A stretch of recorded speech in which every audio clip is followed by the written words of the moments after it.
Depression is a distressing disease. This is my story about my battle with depression and anxiety, which was only exacerbated by my disabilities.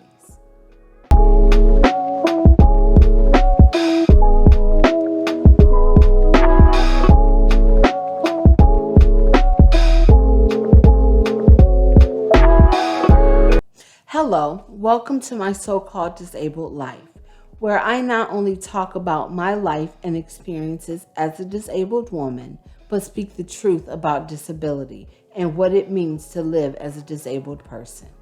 I am your host, Chaundra McGill, a motivational speaker and life coach for the disabled.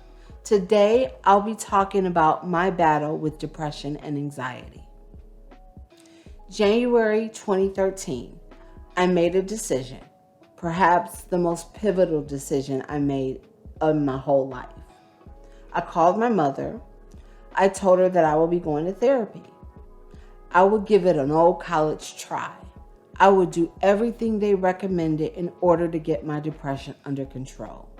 However, if by July of that year, if therapy had not worked, I would need her to take care of my dog because I was going to kill myself.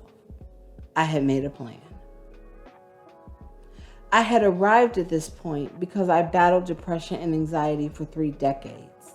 I remember having feelings of depression as young as 12 or 13, but as of 2013, I had been suffering with severe depression since I acquired a chronic pain condition called central pain syndrome. Central pain syndrome, or CPS, is a chronic illness that affects a small percentage of stroke patients. 2 years prior, I had a stroke on the operating table while I was having brain surgery for a brain aneurysm. Central pain syndrome had made my life miserable. I had body aches, and it was the type of body aches like you would have when you have the flu, but just imagine the worst flu you could possibly have. All of my joints ached, from my knuckles, my knees, my elbows, to the point that it felt arthritic. And my skin, it felt like someone poured gasoline on me and lit me on fire. This excruciating pain led to a horrible depression. The more pain I was in, the more depressed I would get. The more depressed I became, the more pain I seemed to be in. It was a vicious and brutal cycle. In 2 years, my life was reduced to never getting out of bed. I didn't even go in my living room for months at a time. I wasn't walking my dog. I was tearful all the time. I wouldn't return phone calls for a month. I couldn't hide my emotional pain. Like when someone would ask me, "How are you doing?" and you would say, "Fine," I couldn't even fake that. I would just start crying. I would only leave the house for doctor appointments and to go to the grocery store. I was not socializing or dating. I had no pleasure in my life, and I had constant thoughts of suicide. So as a symbolic New Year's Eve resolution, I said that I would go to therapy because the year 2012 sucked. So I looked up a local therapist. During our first session, she did an intake or an evaluation. And at the end of the session, she slid me a brochure to a hospital program.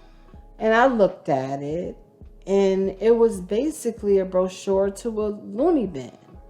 I balked. That was my immediate reaction. I'm like, I don't need to go to a loony bin. Even though I liked the therapist very much, I thought she was severely off the mark. So when I got home, I threw the flyer on the coffee table and never gave it a second look. Mind you, I wasn't going in my living room anyways, right? But she called me 3 days later, asking me if I had called the facility. I told her no. I was blowing her off. I told her I would call, but I didn't. She called me a few days later and asked me if I called. And I said that I would. And I did, because she just wouldn't quit. I just called to get her off my back. So I scheduled an appointment with the facility the next day. Upon my arrival, they gave me a survey called the HAM-D, or the Hamilton Depression Rating Scale. I completed the form and tallied up all of my results. If you had a score of 17 points or above, you had very severe depression. My score was 33. This is when I realized I needed help, and I needed help immediately. I started the program the very next day. They prescribed me antidepressants, anti-anxiety, and sleep medication. I learned a lot about depression and anxiety in the program, but there was one particular bit of information that caught my attention the most. There are 5 reasons that can lead to depression. 1, physical illness. 2, moving. 3, job loss. 4, relationship change or loss. 5, financial change or loss. I had realized that I had experienced every single one of those things in the last 2 years of my life. I had gotten sick. I had a brain aneurysm. I had brain surgery. I had a stroke. And then I developed a chronic pain condition. Moving. When I first got sick, I was in a wheelchair and I lived in a 3rd floor walk-up. You can't get up 3 flights of stairs in a wheelchair. So I had to move. Because I got sick, I lost my job. My boyfriend dumped me within the first month of me getting sick, and I lost 2 of my best friends within 6 months of getting sick.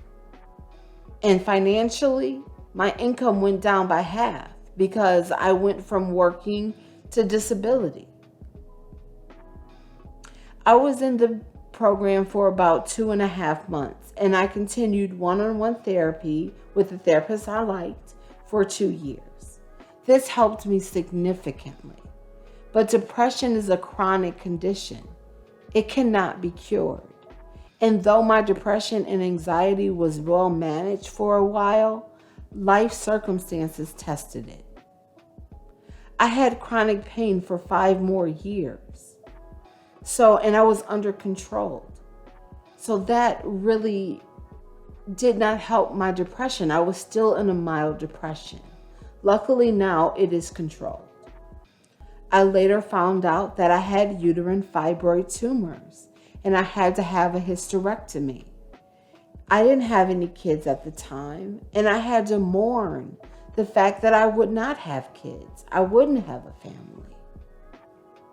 My grandmother died. This was profoundly tragic for me and my family. I was diagnosed with multiple myeloma cancer. I had a tumor in my spine, and then they had to place a rod in my back. I had stage 3 cancer.